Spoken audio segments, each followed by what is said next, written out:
The cavalry's here!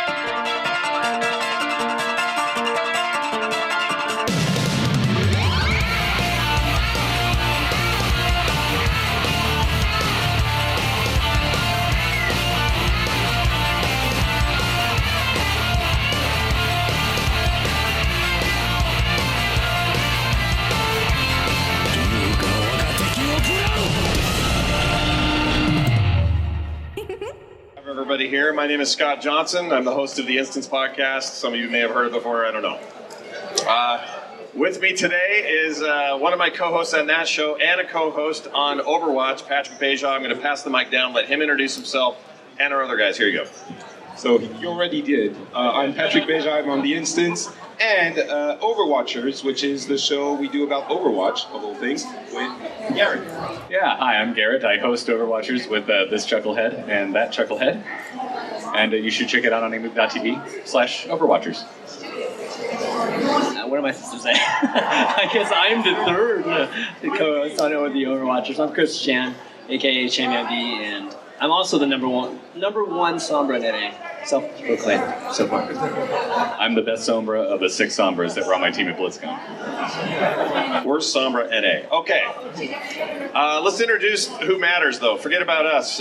First, I would like to introduce Assistant Game Director Aaron Keller. Give it up for him. Come on up.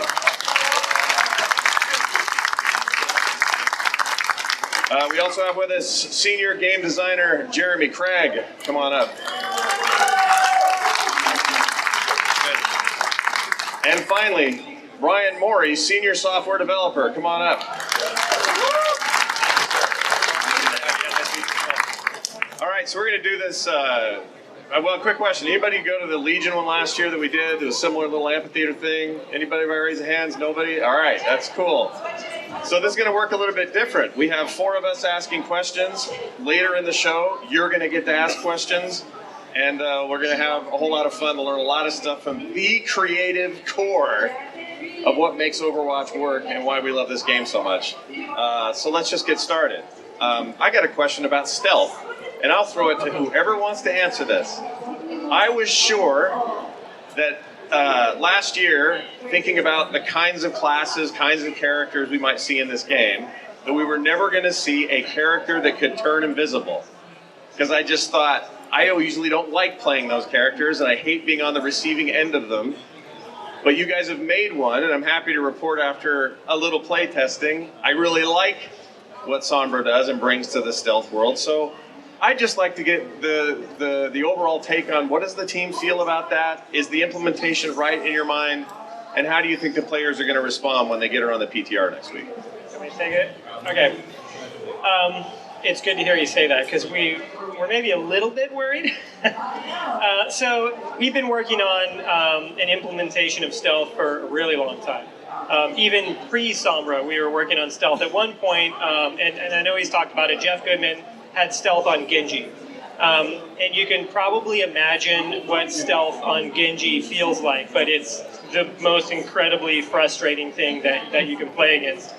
And so we kind of backed off of it for a little bit. And when we were starting to talk about Sombra, we thought this hacker girl would be the perfect fit for it. And it's also something that we still really felt was missing from Overwatch, this stealth infiltrator character.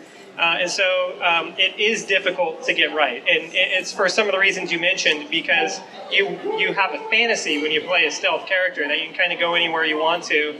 And at the same time, to be on the receiving end of that can be incredibly frustrating if they're really powerful. So we're actually really happy about where the actual stealth mechanic netted out. And I think part of it is, if any of you guys have played Sombra, it's the way her abilities work together is what makes it kind of really unique and really powerful. She not only has the stealth, but she has another ability called Translocator Beacon.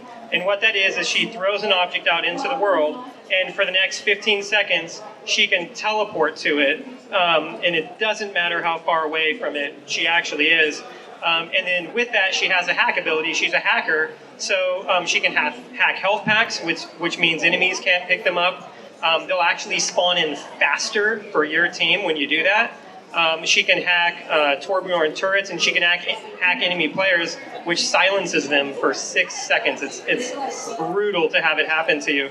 And so when you kind of combine stealth with the other abilities, they all have like this incredible synergy to them, and it makes her just a ton of fun to play and not feel really frustrating to play against.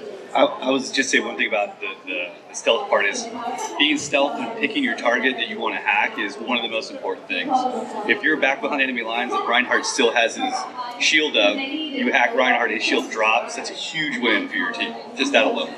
I've had a chance to play Sombra, as many of us have here on the floor of BlizzCon, and overall her kit is just fantastic. It's so much fun to play as her. The thing I think I love the most, though, is the translocator beacon, and I look at it and I see that you can throw it, you can reactivate it at any point, even like if it's mid-travel, mid-air, and it has that 15-second kind of window, like you said. That seems like it's something you tweaked a lot. So can you talk about what the iteration cycle was like on that ability? Yeah, I can talk about it a little bit. So it is incredibly fun, and sometimes we'll compare it to Tracer's Recall, where suddenly you're engaged with Sombra and she's gone. And when you first play against her, it just feels like that. Sombra's disappeared and she's gone somewhere. But as you play more, you'll start seeing some of the intricacies of it. It does actually have a trail on it. And it doesn't matter if you even have line of sight to where Sombra is going, you get a general idea of where she's going. And as you get to learn the maps, you'll kind of figure out the different spots that Sombra will go to. And one of the things that a good Sombra player will start to do is she'll place that translocator beacon next to a health pack. And so then she'll use it, she'll infiltrate the enemy team, maybe she'll hack somebody, do a little bit of damage, and when she gets hit, she teleports out, gets some health, maybe hacks the same health pack.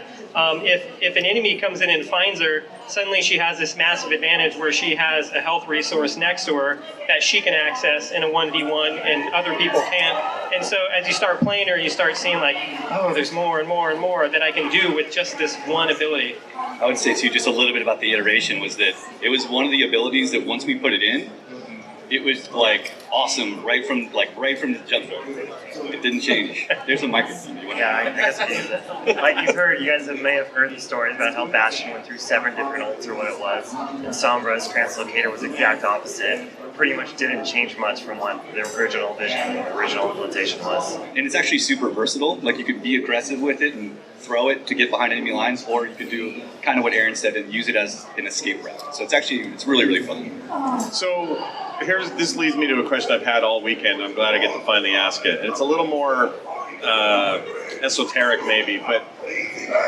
when you come up with a new character like Sombra, is she at her core a direct answer to some of the problems you're seeing in the meta or in the game itself? In other words, do you say we need a way to hack turrets or hack health packs or hack whatever? We've got to figure out a way to do that. We need some stealth in the game, and also it'd be nice if we had a way to do sort of a recall teleporter thing. And then build the character around it? Is that where you start? Or does it start with, we need a scrappy Latina hacker lady, and then you implement these things? I'm just really curious about that process. Who wants to go? I'll talk a little bit about her kit. We knew we wanted to try a stealth hacker character. Like that was kind of the core of it, was the hacking. Like that was the thing we really wanted to drive towards.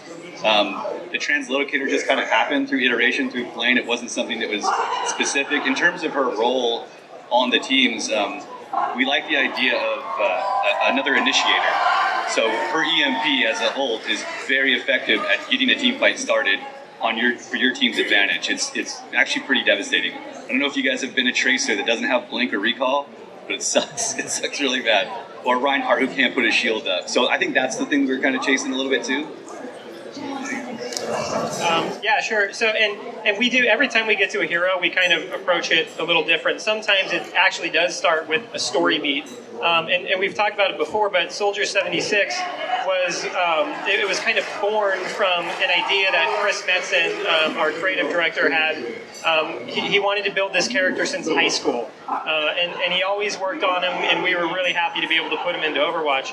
And then with Sombra, it started with a lot of gameplay mechanics, and I think the way that we approach designing heroes is a little bit different now than when we kind of started on Overwatch. Now that the game's a live service, we have different values for some of our heroes, and one of those is we kind of want to be able to fill a gap in our hero lineup, and you can see that really evidently with the first hero that we released was Ana, and because we wanted a high skill cap support healer in the lineup, and our ideal goal with her was to be able to have a hero that a Widowmaker main could switch to start playing support. And so we also felt like there was this big hole in our lineup.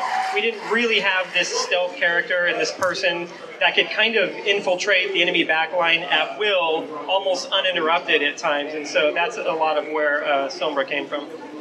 Yeah, it's really interesting how you have her categorized too. I mean, generally, the categories in Overwatch are, they're just supposed to be just some kind of direction, right, for most players. But a lot of folks, especially like in esports, we use the 3-3. We definitely use those designations when we're describing the combos. With Sombra, she's the first DPS character that has the ultimate that's not damage dealing. And so I guess my question to you is, did you intend on her being more of an offensive character or more of a utility character? And then why did you guys choose the offense category for her? In playtesting Sombra, one of the coolest things we experienced was on her, not necessarily her ability to directly kill people, but her outside the combat abilities, with things like hacking health packs and whatnot. And so I think we just kind of iterated and worked on that, and that's where she ended up with not a Rocket Barrage type ultimate. Didn't she kind of start on support? That's the thing. So she actually started in support, and Sombra went through more iteration than almost any hero we've made. Ryan mentioned Bastion. Bastion had a billion ults that we tried on that guy, because it's not like he really needs to do more damage, right? And so she started as a support, and it was all just about the hack, and that's all that kind of went into it, and it wasn't really a satisfying experience. And so as we started iterating on the design, it did shift over into the offensive category, because her weapon actually does a lot of damage, and if you get up close with that thing, you can take people out, especially if you hack them. But yeah, she is very versatile, is what I would call her. She's probably one of the most versatile heroes in the whole game, based on the different roles that she can fill, and as Jeremy mentioned earlier, based on how you want to play her. You can be a really aggressive Sombra and do a lot of damage and almost be an assassin character, or you can be the team initiator, or you can be the one that's just, hey, I'm just going to be hacking players on the other team, and I'm going to kind of bail out when I need to. So she can actually fulfill a lot of different roles, and she, because of that, she's one of the hardest heroes for us to actually place in one of our 4 roles. She actually has there's a more support element that isn't just the ult, it's also hacking health packs. So when you have that front established, if she can get behind the enemy and hack those health packs, that's a massive disadvantage for people. There's certain areas of the maps that a lot of players rely on health packs, like the second point in Anubis. Going underneath that health pack is a pretty big point of combat. But when she just takes that away from you, it's a big deal. Another thing, her ultimate is a very good initiation. If you're able to get in the back lines and you get your hack off on 4 or so of the enemies, that's a huge initiation that things like other offensive heroes don't really have. All right, I think we could talk about Sombra forever. I'm sure everyone would like that. And the ARG, how much fun that was, right? Look at listen to all the cheering. Yeah, I know, right? Simmer down, simmer down.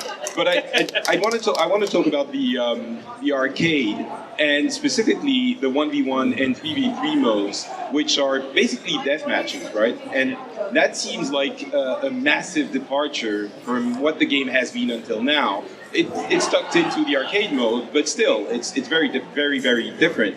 So I'm wondering how you came to the decision to include those very specific, I'm gonna beat you to death right now mode in the game. Do you think it was missing? Do you think it's gonna be another thing that's gonna be fun? What are your expectations for these modes?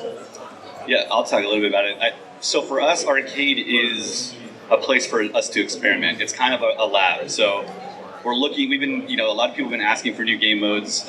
It's really hard to just add a new game mode and then throw it into our traditional way of playing. Like, if all of a sudden we come up with, if we did like an elimination like 3v3, but it was 6v6, and we threw it into competitive, I think there'd be a big reaction to it, right?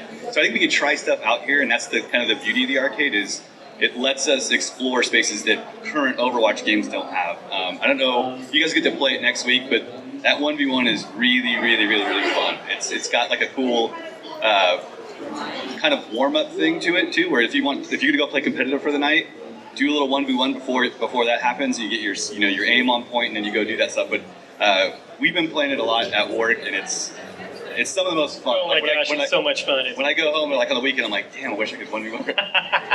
Yeah, it is such a blast to play those modes. And as Jeremy said, like we are experimenting with stuff like that in the arcade, but we're putting it out there because we think it's a really fun mode for players to engage in. And the cool thing about it is you get to play the heroes that you love playing in Overwatch, but you kind of experience them in a totally different way when it's just a Widowmaker on Widowmaker, and if you die, you lose a point.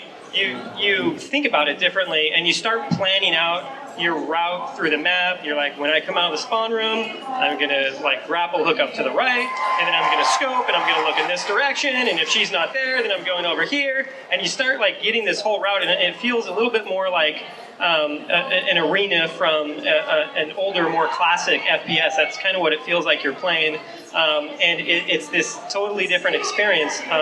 The other cool thing about the arcade is there's not just these 2 new game modes, there's several other ones in there, and we would like to keep curating and updating it.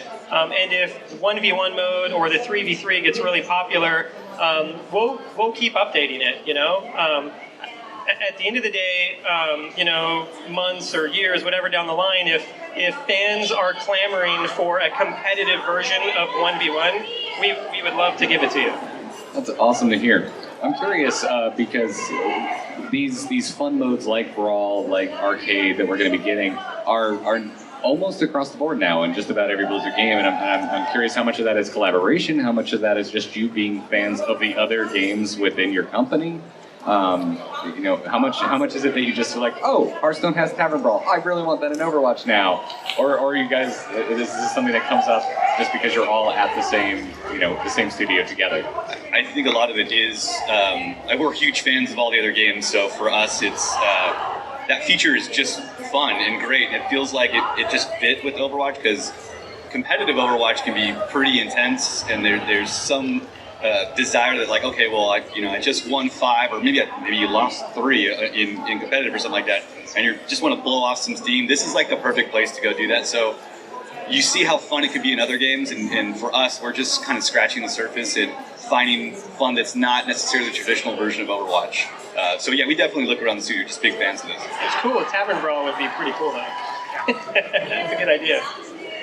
So when I heard the word arcade come out of Jeff's mouth yesterday, I started getting goosebumps just because I've always been a huge advocate of the StarCraft 2 arcade.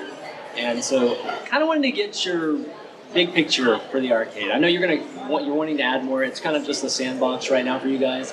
But do you guys envision like obviously a directory full of different games, but on top of that, possibly a marketplace, possibly for other developers to maybe use your API and make their cool games?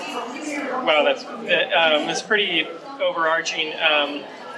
We would love for the arcade to get bigger, and typically the way that we put our features out is we start with what we think the baseline for it is and what could be a really enjoyable experience, and then we hope to have a dialogue with our fans, and I think we did that with the competitive mode. When we put competitive mode out the first time, we got a lot of feedback from the community, and I think that we were able to turn it into something that everybody really loved. And so whether it's going down the road where we're just putting a ton of different game modes into it, or there's some sort of browser to look for other things like that, I'm not sure the future. I think the future for it is bright, but it kind of depends on how you guys receive it and what you guys think is the best direction for it to go. And when you first get in, you'll notice that it's almost like there's a popularity rating to some of the different game modes in there, and that's sort of us just trying to initiate that dialogue with you guys. Yeah, we want to make sure that as we curate it and we bring stuff in, we don't want to have too many buckets for the players to go in, because then finding matches becomes very hard. So we want to keep it simple. At least initially, we have the 5 cards, and maybe every couple weeks or month, or we're not sure the time period yet. We're going to take something off and put something new in. It could be a variation on a new brawl, or a variation on 1v1 or something like that. But we're going to constantly try to keep that thing going. The popularity meter is huge. If you see something that's down in the yellow and red, it's probably not going to be around next time it happens. So what we're going to be looking at that, we're hoping that the community participates and votes by playing the things that they want to stick around. So how many people here really like the Halloween event? Yeah?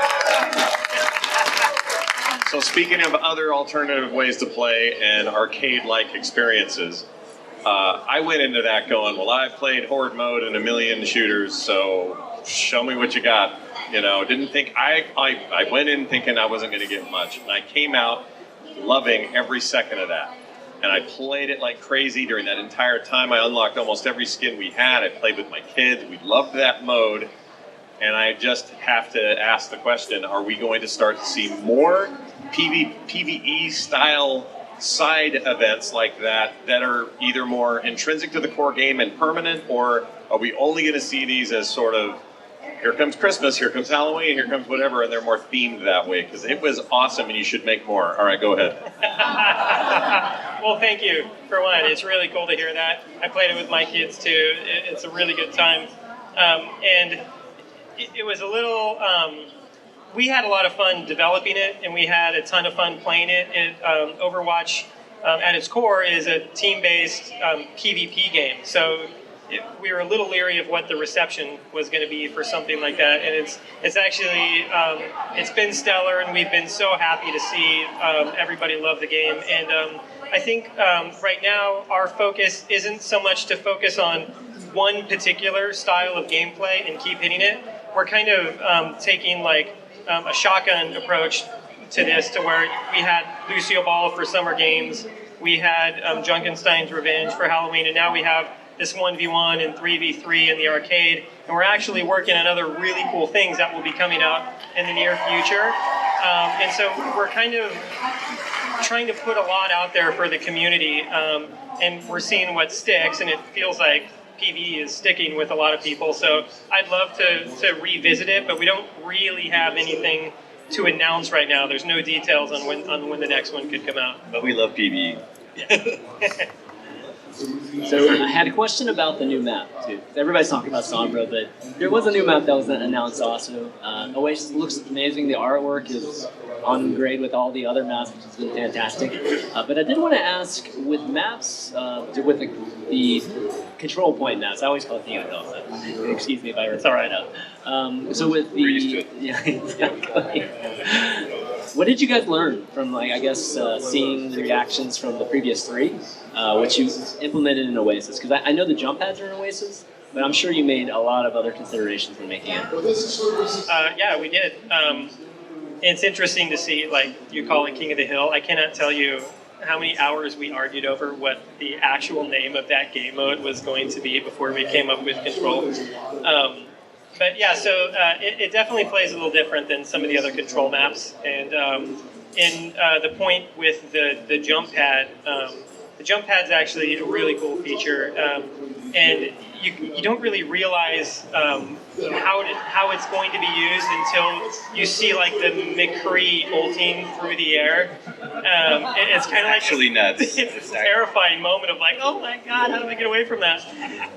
So it's really cool and really dynamic. But yeah, we definitely learned things from some of our other maps. Even it starts getting nitty gritty because I do some of the level design on the project, but even just how far away from the spawn room the chokes are and the point is and how big the different spawn rooms are. So we did a lot of work on things like that.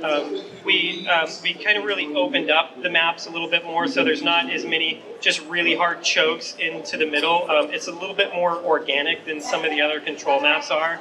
And I think what we tried to do is try to like, there's sort of this thing where in a control map, you'll have the point that you fight on. And if you think of like the lowest point in Nepal, it's like this little death structure where it's just like insanely chaotic in there. And then there's this other area that surrounds it, which is sort of like the arena where a lot of other things take place. And so we kind of formalize that idea more, and we try to enlarge some of those arena spaces and make it feel like teams had more options to actually attack the point from some of those. And so we'll see how it goes. I think it's a ton of fun to play right now. The jump pads are super fun too. But yeah, that's some of the stuff that we reacted to. Aaron's been trying to get those jump pads in a map for like the past 30 maps.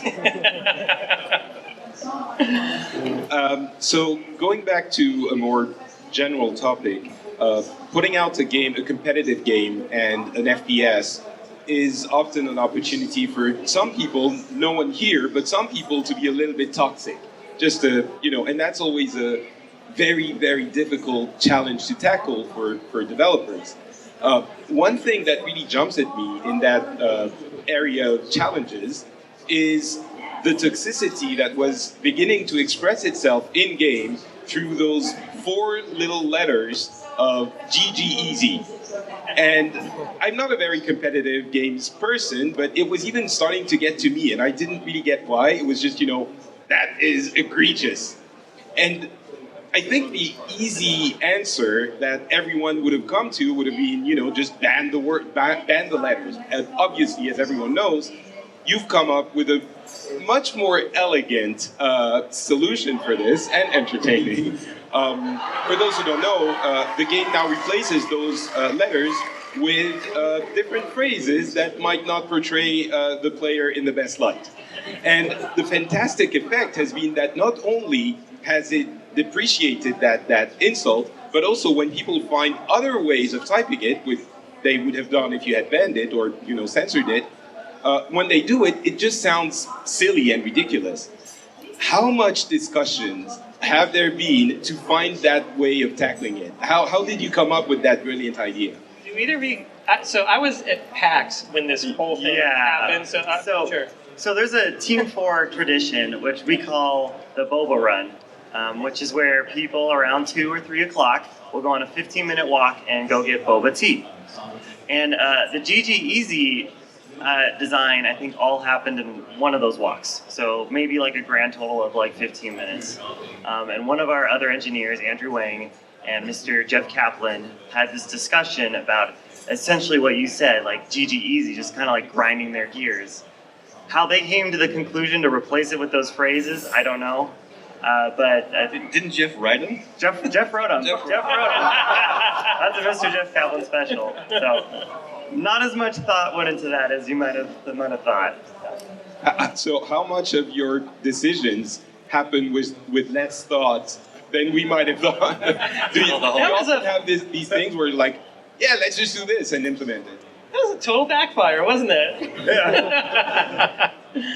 Not many. I think we prefer to call it creative inspiration when it happens. It's a compliment. It's awesome. It just kind of hits. Yeah.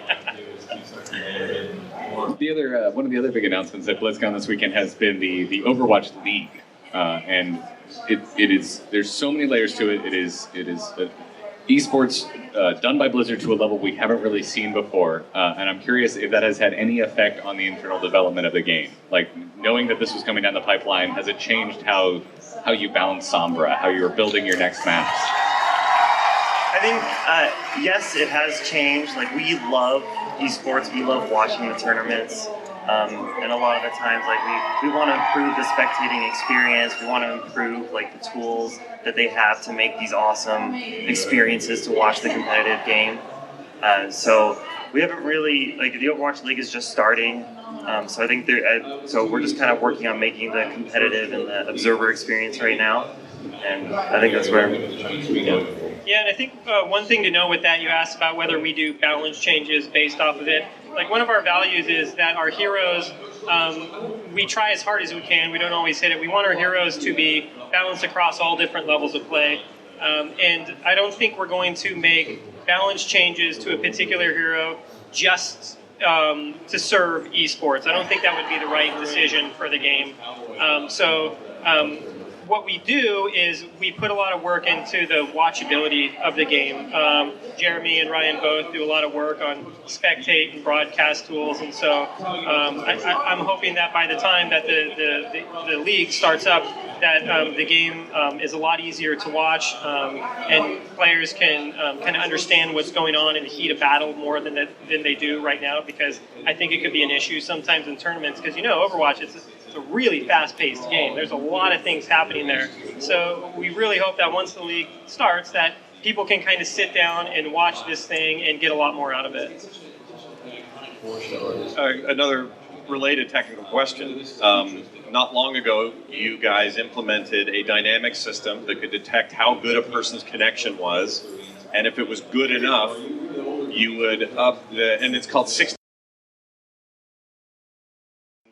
That's hugely important, but for schmoes just playing quick play and soon to be arcade, we didn't even know it was a problem we had or that we needed this solution.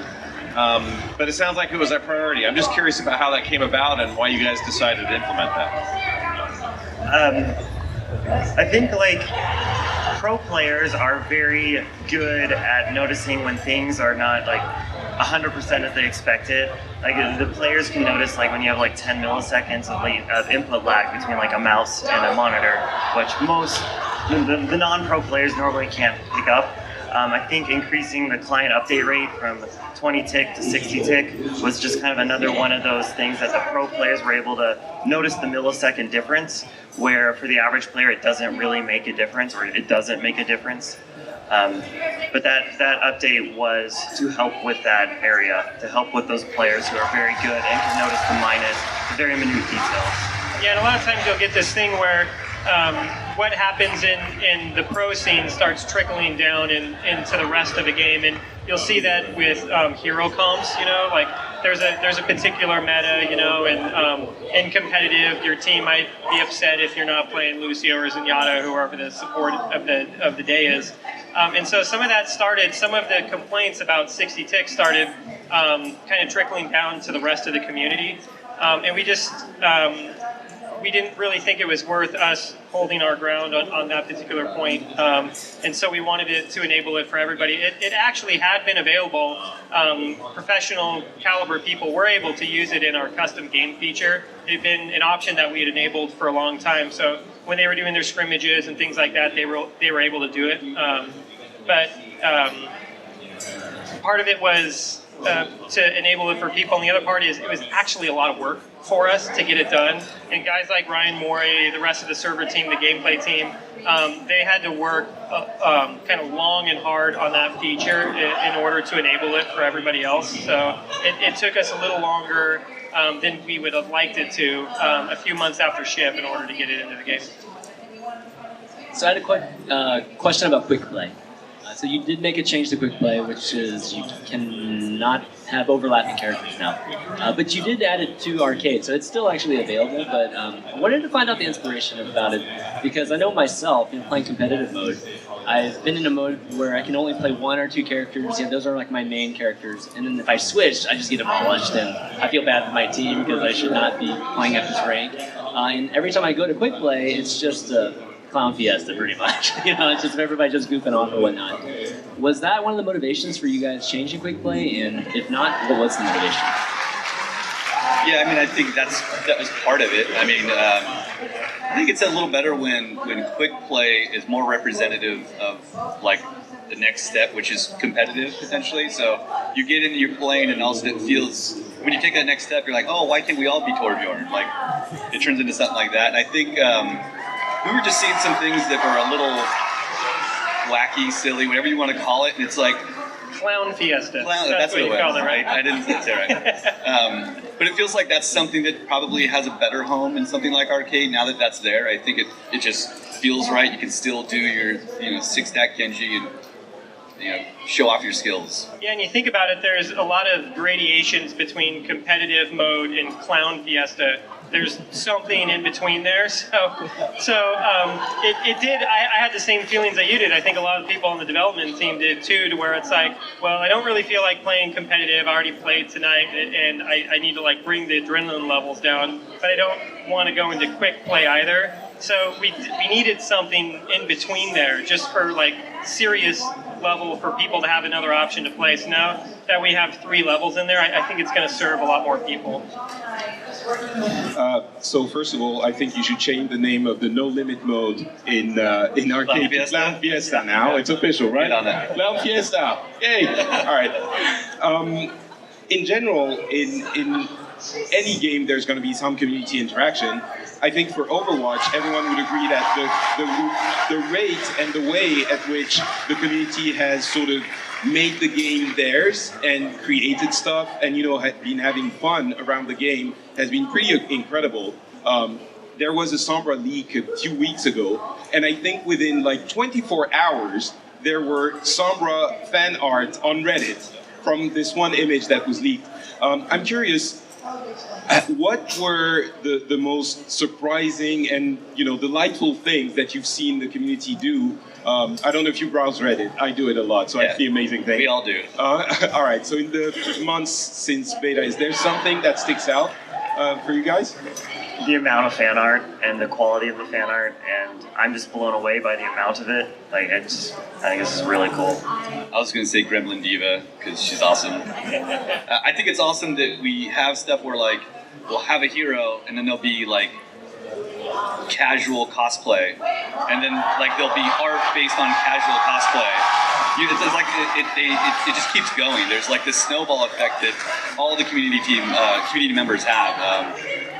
Every day we look at that stuff. We're constantly browsing that stuff. We're looking at ArtStation and other stuff to see like what they do. We're always blown away by it. And no judgment, but there are a lot of dudes in tracer pants at this event. Yeah.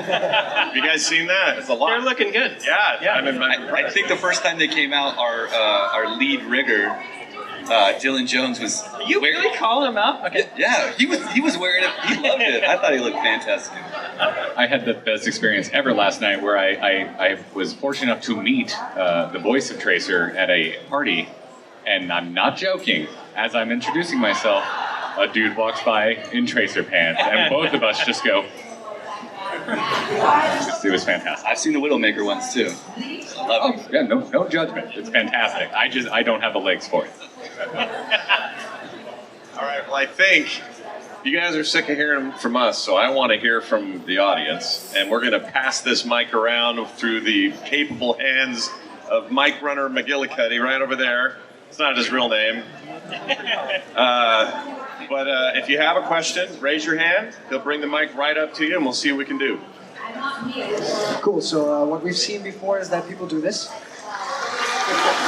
But I'm only reaching with the mic to you. I'm not gonna do it in the face with it. That's how we go. Hi, I'm Sensei from the UK. So Cara Theobald is, of course, the voice actor for Tracer, and she's from the north of Europe, of the UK. So her northern English accent would be glorious, but instead you went with a kind of Dick Van Dyke, hello, Mary Poppins. So was that deliberate? Were you looking for that when you chose her, or did she come up with that herself? And across all of the characters and heroes, did you have ideas first, or did the voice actors themselves help you kind of develop the accents that you wanted? Well, it can definitely be a collaboration, and we audition through several voice actors for every hero we do, and sometimes it takes us a long time to find somebody that we think not only has the right voice, a good accent, but also is a great actor too. So when you do that, we have an idea for what we think the voice ought to sound like, and it's about directing it and trying to bring it out of the actress. I personally really like Tracer's voice, and I think every voice we have in the game has people that adore it and some people that scream that it's not authentic enough. But we really do the best that we can to try to make it authentic. And if you don't like it, I'm sorry, but yeah. Oh yeah, we should talk quieter about the voice acting.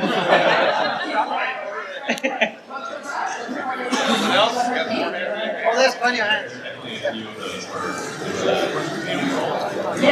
So the animated short that was showed for Sombra yesterday was awesome. It was amazing. I agree. Do you guys continuously want to build on these animated shorts? Do you guys want to expand it any further? Shows, TV shows, anything like that? I mean, I could talk a little bit about it. This would be better for Mike Chu, who's not here. But yeah, we love making them, and we feel like, as crazy as it is, we're still scratching the surface of this world. Like, I think we want to continue to grow it through shorts, through comics, the little stuff that's in game. We want to keep making them, and we have some plans. There are more coming, that's for sure. Yeah, there's definitely more shorts on the way, and we're talking about how we can expand this, and we haven't really made any decisions yet, so I can't really share any of the details of it, but we would love to see more. We're just not quite sure what the most appropriate way of developing the Overwatch story is right now. I think a lot of people would agree with me if I say that the story as it comes to us is in these chunks, these little bits. It's an animated short, it's a comic, it's whatever, or it's hints from you guys, or even in-game conversations. Do you guys like tormenting us with that a little? Like I'll hear Reinhardt talk to somebody, I haven't seen you for years or whatever, and you're like, no, wait, they know each other? Okay, and then we're starting to like theory craft about how they met and what's going on. It does sometimes feel like torture, but it sounds like there's a desire on the team side to get more of that out, right? Yeah, I mean, well, and a lot of that stuff is intentional. There's something just really cool about like not knowing every little detail, because your mind starts to wander, and that's where we get great fan art and stuff like that. But a lot of that is very deliberate on Mike's side. He's talked about it before, that we're kind of, as we go, we're still putting stuff together. We think it's a big world, and we're still discovering as well as with you guys.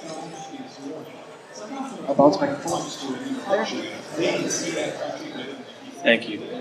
Hey, I just want to say, Overwatch is a great game. It's the best shooter I've ever played. I've been playing PC shooters since I was 16. I'm 34 now, so I think it's awesome. What I was wondering, though, given the esports announcement, the professional league, and competitive play, is there going to be a scoreboard where you can compare your stats in-game in a competitive match to the other teams? Like, you can see everyone's damage totals, everyone's healing totals, KDR and all that. Is there any plan for that? No. So there's a lot of stats that are for watching esports. We want to get more of that stuff. You saw some of it. If you caught any of the stage stuff, there are stats that were there, and we think from a viewer standpoint that's really good. But to the point of toxicity is one aspect of what stats can do.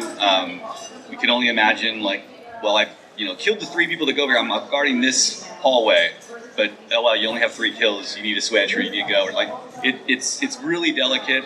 We want to get stuff in where it makes sense. We certainly think it's important for esports from a watchability standpoint to know. Wow, like I saw the MVP Miro he went 26-1 as Winston. That's crazy, and he was just jumping into huge. That's a stat that's great for a viewer. I think from a team analysis thing, we kind of like where it is right now, but we'll see what happens.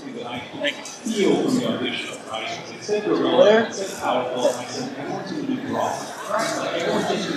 Hi, my name is Tim, and I'm a big fan of esports. So I was wondering, your game is amazing. Now, the one issue that I have with it, and a lot of people have commented about it, is that the Spectator client, Spectator perspective, is kind of choppy. Now, I was wondering what kind of improvements you guys had in mind for that to make it a better and more enjoyable viewing experience for a mass audience.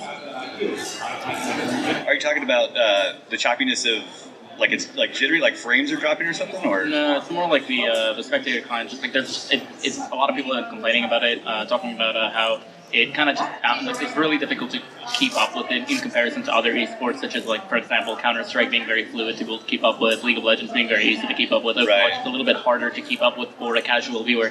Yeah, and I think our challenges are because there's so much mobility and there's so many crazy effects and combos that happen, and things happen so rapidly that it's hard. We are definitely working on it. There's every patch we try to put something new. There is no kind of magic patch where it's all going to be awesome. Like we're building it because it's something that I think we need to iterate on, especially for stuff like the league. I think it's all leading towards that. But we added now we have static cameras and we have a steady cam that's in the tracker in the observer client now. We're aware of it and we really want to try to make it the most watchable we can. It's just we're going to keep doing it each patch.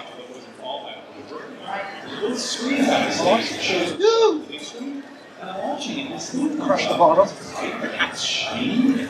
Hello, my name is Dina Richardson, and I would like to know if the Halloween event, for example, if it'll come back next year, maybe we'll get a chance to get skins for other heroes. Like, for example, Sombra is coming out after the Halloween event, and she didn't get a chance, so maybe she could get a skin or other heroes.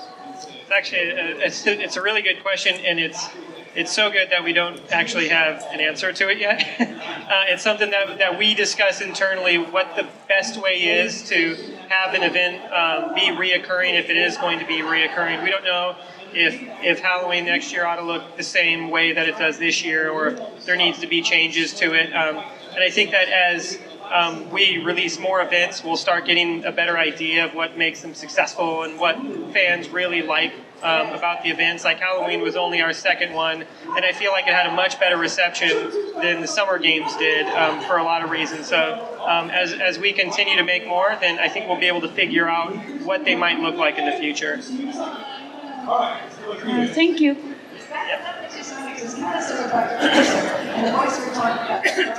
Hello there.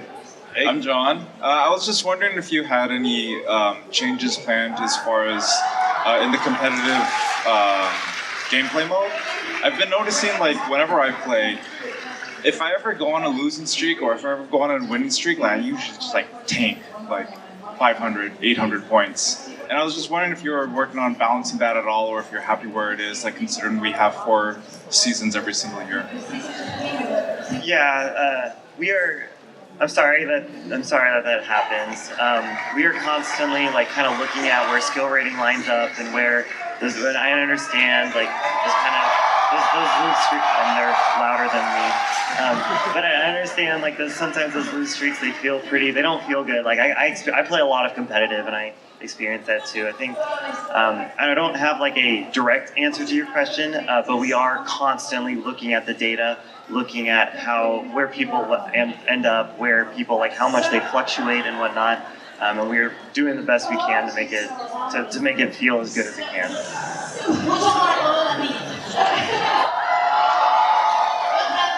Gotta go to the outside. To be fair. Here. Hi. So for crowd control, we've got Blizzard, we've got Earthshatter, we've got Sleep Dart. There's a lot of things now in Overwatch, including the new hacking feature, where you're taking control away from the players, away from what they can do. What is too much? What are you guys kind of looking at for? Are we going to be seeing CC chains in Overwatch, for example? That's a good question. It's something that we actually discuss a lot internally in the design bullpen and with the gameplay guys. And we're a little worried about it with some of our heroes, especially Ana. I mean, it's just a stun. She's stunning somebody, and we had that in the game previously with Jessie McCree, but it was really short. And so with Ana, we had a much longer stun, and we did our best to try to make it feel fair to people. So if you get hit by damage, which can happen a lot, you'll get knocked out of it. We do think that we're probably nearing that limit because you missed May, or I guess you mentioned Blizzard, but just her regular attack does it. There's McCree's attack. There's quite a few in the game, so. We know that there's probably an upper limit to it somewhere. We're not exactly sure what it is. I don't think we've hit it yet. Have we hit it yet? Maybe? Okay. But we're aware of it for sure. And I would say too that it's not like we go and we're like, oh, we got to make a crowd control here. That's not kind of how it happens. We have some core thing that we want to do, and a lot of stuff kind of just evolves organically. I think iteration is a big deal. We get just as frustrated does me. We get just as frustrated internally playing if something's happening. Like we're some of the loudest guys. We're like the forums in real life, I guess. So it made me think of when I was watching some of what was happening with her, and I thought, she's shutting everybody down? This sounds miserable for the other team. But then I really thought about other abilities like Junkrat's trap it's not a stun, but it's a root, and you can still fire. The way I look at her is she's making everybody so their specials aren't working, but half the time they're on cooldown anyway. So you've still got, you're shooting, you're moving, you have mobility. It seems like a pretty elegant approach to it. I think it just gets tricky, and you can say yes or no to this, but it seems like it just gets tricky the next time you implement it, because now you've got roots, stuns, sleeps, some are longer, some are shorter. But it's such a mechanic in all video games. Heroes does it, WoW does it, everybody does it. And while people don't love stun lock, there's also something to be said for stun locking. You know, it's fun for me to do it to him, but not him to do it to me, right? That's a good point. I think it's Jeff Goodman's problem, right? Yeah. He's our lead hero designer.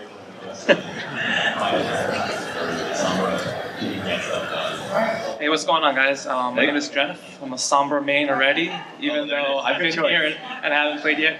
But jokes aside, can you mentioned something about like crucial health packs, so maybe it's a tip for us as players, like go forward, theory crafting. What are some other health packs that, from you guys as devs' perspective, you know, like what are some good ones to hijack? Everyone you see, you should hit, like, there's no reason. To me, it's always about, like, you typically know the big ones, obviously, and where they are on certain maps. You can kind of just feel the front, and it's more about, usually if the front is here, they'll retreat to go get their health pack. So that's where the translocator and stealth allow you to get behind there to do it, because it sucks really bad to be like 5 health, run back, and then you see that little skull over that. So it's a terrible feeling. My personal favorite health pack to hack is if I'm a defenders on King's Row, the big health pack in the theater, so the attackers are coming out, the one on the right. So I hang out in there. As soon as the door's open, I hack that one, and then I leave through the upper route. Yeah, that's pretty cool. There's another thing you can do with it as well, where she has a passive ability that lets her see players that are under 50% health through walls. And the greatest thing is to hack a health pack, see somebody that's low on health, running towards it. They can't get it. If you have a beacon there, you can just teleport right there and take them out. And the coolest thing is when you're fighting around one of your own hacked health packs, you have this constant source of health right there, and they can't access it. So it's like a huge leg up for you to be able to do something like that. Respawn. How fast do they? Is it like a 100% like respawn rate, or faster? Do you know? It's like, I don't know the exact number. It's 3 or 4 times faster. Okay, cool. But it's very significant. But that's overpowered. That's terrible. Makes no comment. We got to change that. That's what PTR is for. Yeah, my name's Brandon, and Jeff Kaplan originally said that you guys balanced for power if everybody's overpowered, then nobody is. And it seems like you guys have kind of taken an active role in making everybody a little bit less lethal, not only in adding crowd control effects to the game, but also nerfing people like Genji and Widowmaker and McCree a little more often. So is that something you guys are actively trying to do, or is it something that just is happening? Some of the time, so we love it when players feel overpowered in the game, and the best feedback you can get from early play tests of a hero is when the player that's playing them is like, I can't believe you put this ability in the game. It's so amazing. I'm totally overpowered. And then the people playing against them are like, oh yeah, that was really fun. I had fun fighting against the new hero.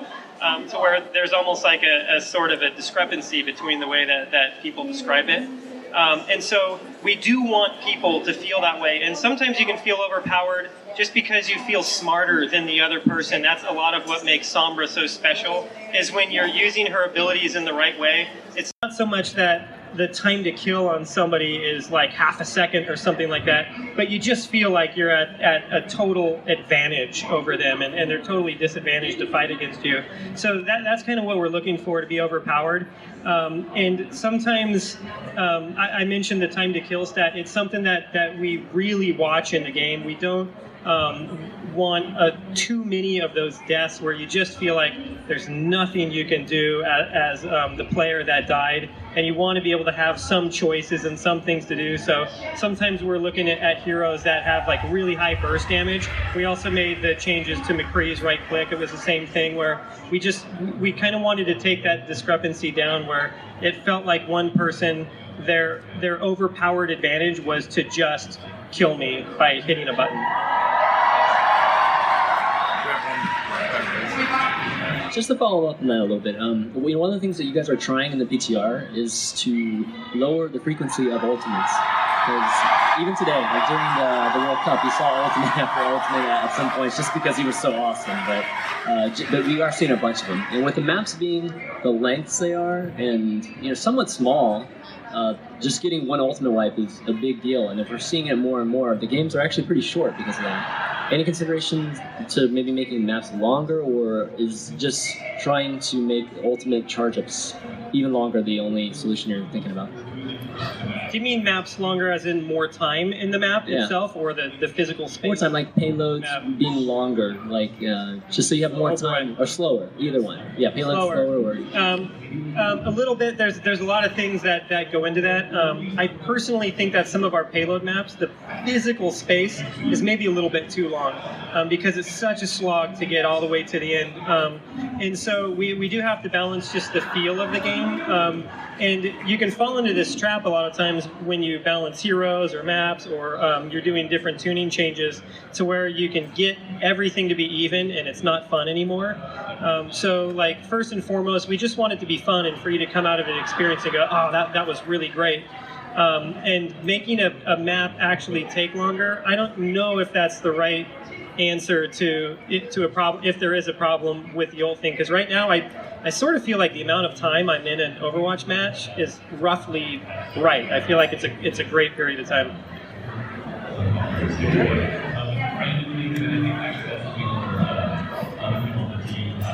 Cool. So, with quick play, you're just queuing into random game modes, whether it's payload or control point. I was wondering if, like in WoW, you can exclude that. Like Battlegrounds, you could exclude Alterac Valley or however. Is there any plans to do anything like that? Right now, we don't have any plans for something like that. We enjoy the playlist being one big bucket and everybody kind of moving through that. Otherwise, it really splits the player base up, and you start getting into this mode where once you do that, then players are suddenly asking for how many players are in the different buckets for this queue, because I want to be able to go into the most popular one, and we kind of like it the way that it is right now with everybody in one. Yeah, that's what I would say is the bucket thing is the trickiest thing. And I would say too, if we ever were to try something, maybe somebody only wants to play a certain game mode, stuff like that could make its way into the arcade too. Like there's some things there where we have some room to play with that. Riley, I think we're about to the end of things. This has been amazing. You guys have been really great. Big round of applause for our guests, everybody. Thank you. Thank you. Thank you for having us. I want to, of course, thank my cohorts here once again, Patrick, Garrett, and Chris. We were thrilled to be here. Thanks so much. And again, Aaron, Jeremy, and Ryan, you guys were amazing. But thank you guys most of all for being here and asking any questions. You guys were great. Thank you again. Have a great rest of the con. Thanks, guys. Thanks, guys.